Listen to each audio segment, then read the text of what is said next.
Now, Russia has said that it is forced to respond to NATO's destabilizing actions by developing systems like Burevestnik.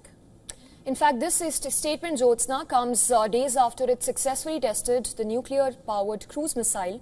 Russian Foreign Ministry spokesperson has accused NATO's actions as destabilizing and even claimed that they are forced to take measures to maintain strategic balance.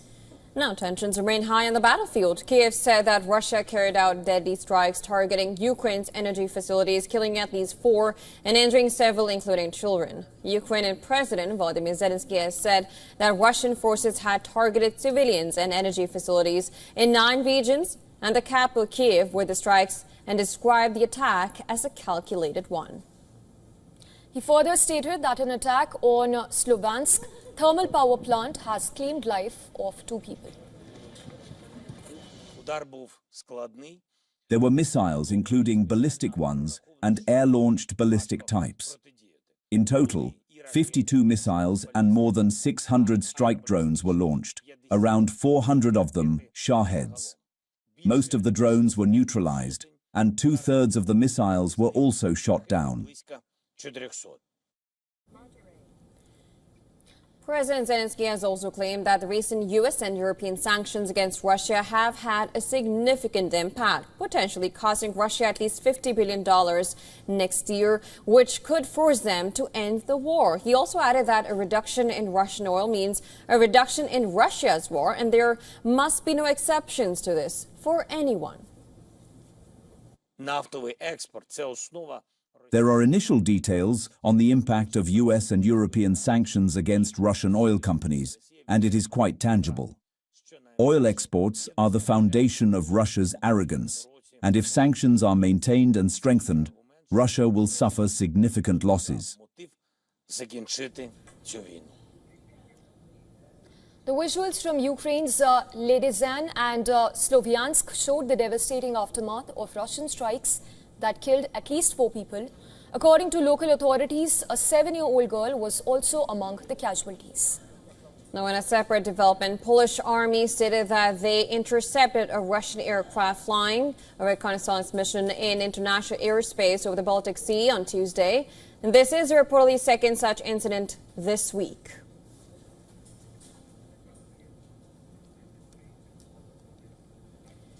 And now to discuss more, we're now being joined live by James A. Russell from Monterey, California. He is an associate professor in the Department of National Security Affairs and an expert on U.S. foreign policy. It's always great to have you on the show. Thank you for coming.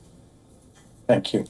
Now, Russia has claimed that systems such as Burevestnik is meant to restore balance rather than escalate tensions. How do you assess this considering the conditions on the battlefield right now?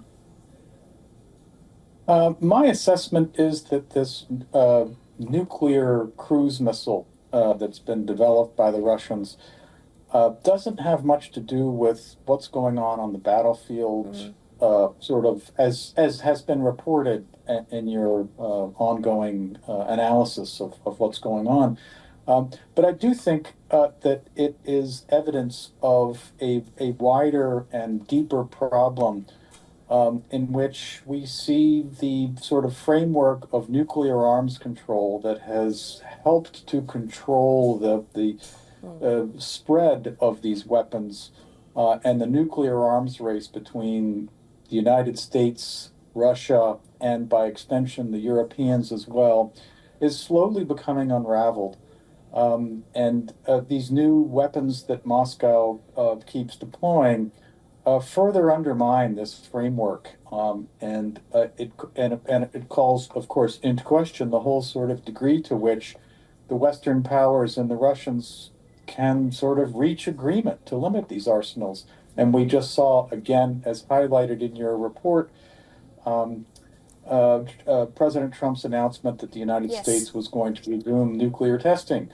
And this is all part of the same issue, the same problem, which is that the United States no longer seems to have the ability to sort of sit down and negotiate seriously with the Russians and also the Chinese on limitations to these arsenals.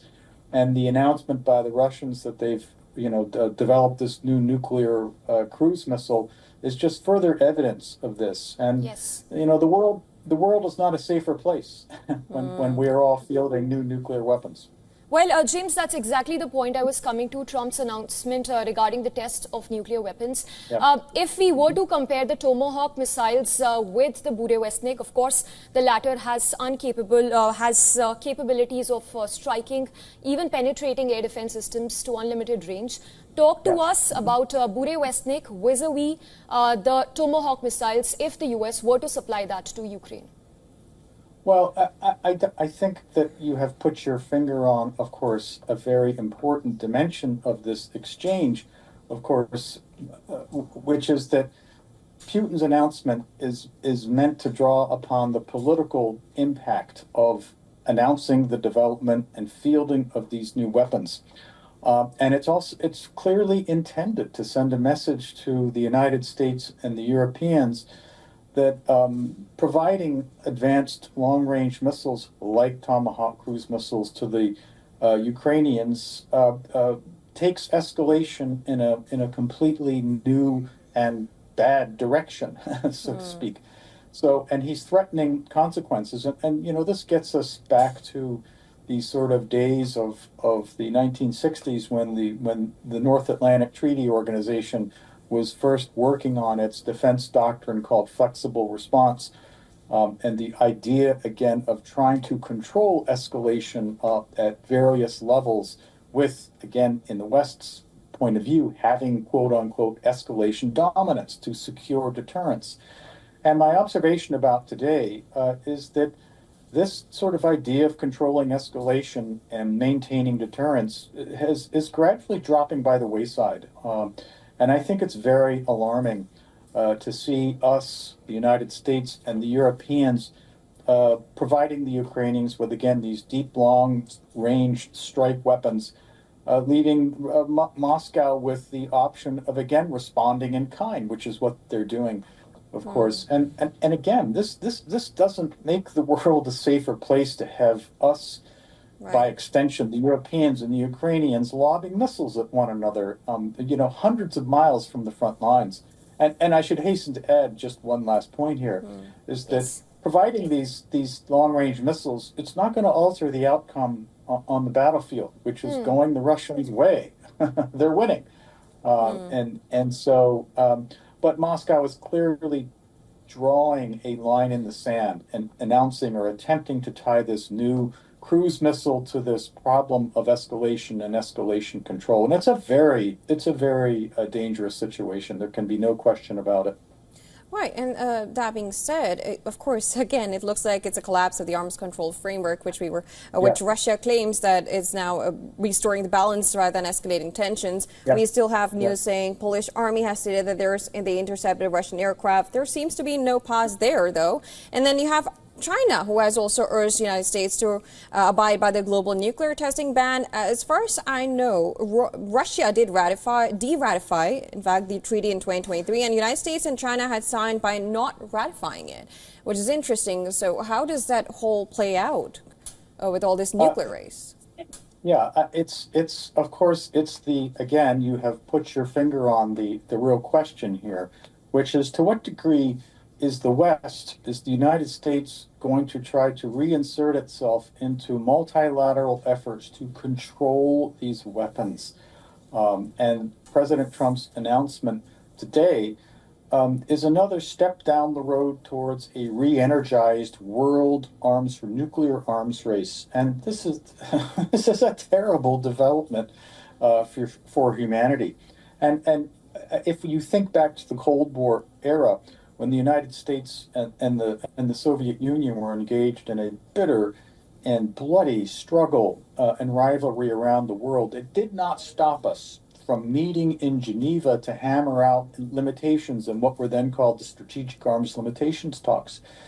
And in the environment of today, the United States seems to have lost its ability to walk and chew gum at the same time, if I can make this kind of metaphor, which is that you should have the capability to have additional conversations with the Russians about things like this, about nuclear arms control, and You know, we have these informal agreements with the Russians right now, for example, to continue the limitations in the latest strategic arms limitations talks, the START Treaty, as it's called. But clearly, the time is now where we have to sit down and hammer out a more concrete agreement that includes not just long-range missiles, but it includes medium-range missiles as well, because the stakes are simply too high for us to ignore them, which is the position that we are in now. We are basically ignoring this, and slapping the Russians' wrists and saying we can't talk to you. And this is no way to conduct statecraft,